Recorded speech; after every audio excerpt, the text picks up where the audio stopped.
మహబూబాబాద్ జిల్లా ప్రభుత్వ ఆసుపత్రిలో బతికున్న మనిషిని మార్చురీలోకి తరలించారు వైద్య సిబ్బంది. బిగ్ టీవీ ఎఫెక్ట్ తో స్థానిక ఎమ్మెల్యే మురళీ నాయక్ కూడా బాధితుడు రాజును ఆసుపత్రిలో పరామర్శించారు. డిఎంఈ ఆదేశాలతో ముగ్గురు ప్రొఫెసర్ల బృందం ఆసుపత్రి చేరుకొని విచారణ చేస్తున్నారు. ఘటనకు సంబంధించిన పూర్తి వివరాలను సేకరిస్తున్నారు. ములుగు సూపరింటెండెంట్ చంద్రశేఖర్ తో పాటు ఇద్దరు మెడికల్ కాలేజ్ ప్రొఫెసర్లు విచారణ చేపడుతున్నారు. దీనిపై మరింత సమాచారం మా ప్రతినిధి యశ్వంత్ అందిస్తారు. జిల్లా జనరల్ ఆసుపత్రిలో నిన్న జరిగిన ఘటన ఏదైతే ఉందో రాజు అనే బతుకున్న వ్యక్తిని మార్చుల్లో పెట్టడం రాష్ట్ర వ్యాప్తంగా సంచలనం సృష్టించింది. దీన్ని బిగ్ టీవీ ఎక్స్క్లూజివ్గా కూడా ప్రచురించింది. ముఖ్యంగా రాష్ట్ర ప్రభుత్వం వైద్యం కోసం ఎన్నో ఖర్చు పెడుతూ ఎన్నో వసతి సౌకర్యాలను కూడా పేద ప్రజల కోసం అందిస్తుంది. కానీ కొంతమంది అధికారుల నిర్లక్ష్యం ప్రభుత్వానికి చెడ్డపేరు చేస్తున్న నేపథ్యంలో ఈరోజు డిఎంఈ ఆదేశాల మేరకు జిల్లా రాష్ట్ర స్థాయి ఉన్నతాధికారులు కూడా ఈ సంఘటనపై పూర్తి స్థాయిలో విచారణ చేపడుతున్నారు. ఐసీయూకి సంబంధించి ఏఎంసీ మొత్తం జనరల్ ఆసుపత్రిలో విజిట్ చేసి దీనికి సంబంధించిన అధికారులు గతంలో ఉన్న డ్యూటీలో ఉన్న పూర్తి స్థాయి సిబ్బందిలో విచారణ చేపడుతున్నారు. ఎవరైనా దీనిలో తప్పు గల కారకులు ఎవరు వారిని పూర్తిగా నివేదికను కూడా ప్రభుత్వానికి అందజేస్తామని చెప్తున్నారు. దీంతో పాటుగా స్థానిక ఎమ్మెల్యే మురళీ నాయక్ కూడా పూర్తి స్థాయిలో విచారణ చేపట్టి బాధితుడు రాజు కూడా పరామర్శించారు. అసలు ఎట్లా ఉంది, వాళ్ళ నోటీస్కి ఏమొచ్చింది, మనతో మాట్లాడడానికి విచారణ బృందం అడిగి తెలుసుకుందాం. సార్ నమస్కారం. ఏం సార్ అసలు ఈ ఇష్యూ నిజంగా ప్రభుత్వానికి చెడ్డ పేరు తెచ్చుకునే అంశంగా కనబడుతుంది, ఎట్లా నిజంగా జరిగిందంటారా, ఎట్లా ఏ విధంగా ముందుకు పోతున్నారు? చూడండి, ఇప్పుడు ఇది డిఎంఈ గారి నోటీస్లో ఉంది.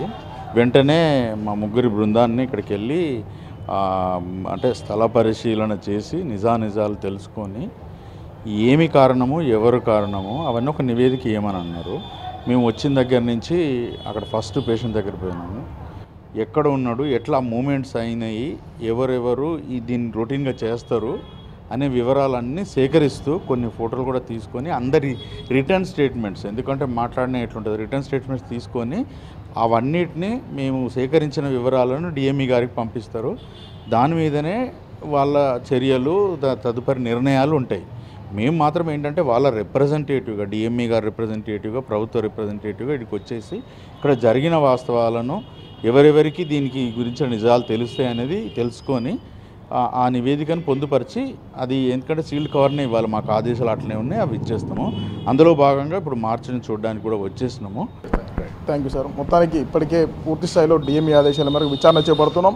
నిజంగా తప్పిదం జరుగుతాం, మా ఎట్టి పరిస్థితుల్లో చర్యలు ఉంటాయని కూడా ఈ సంబంధించిన వైద్య బృందం విచారణ బృందం కూడా చెప్తున్నారు. ఏదేమైనప్పటికీ రాష్ట్ర వ్యాప్తంగా సంచలనం సృష్టించిన ఈ ఘటనపై పూర్తి స్థాయిలో విచారణ చేపడితే దీన్ని డెప్త్గా చేస్తే చాలామంది కూడా బాధితులు ముందుకొస్తారని కూడా స్థానికుల నుండి విమర్శలు వెలువెత్తుతున్నాయి. ఇప్పటికైనా ఈ ఘటనపై పూర్తి స్థాయిలో విచారణ చేసి నిజంగా ఆ రాజుకు న్యాయం చేయాల్సిన అవసరం ప్రభుత్వం మీద ఎంతైనా ఉంది.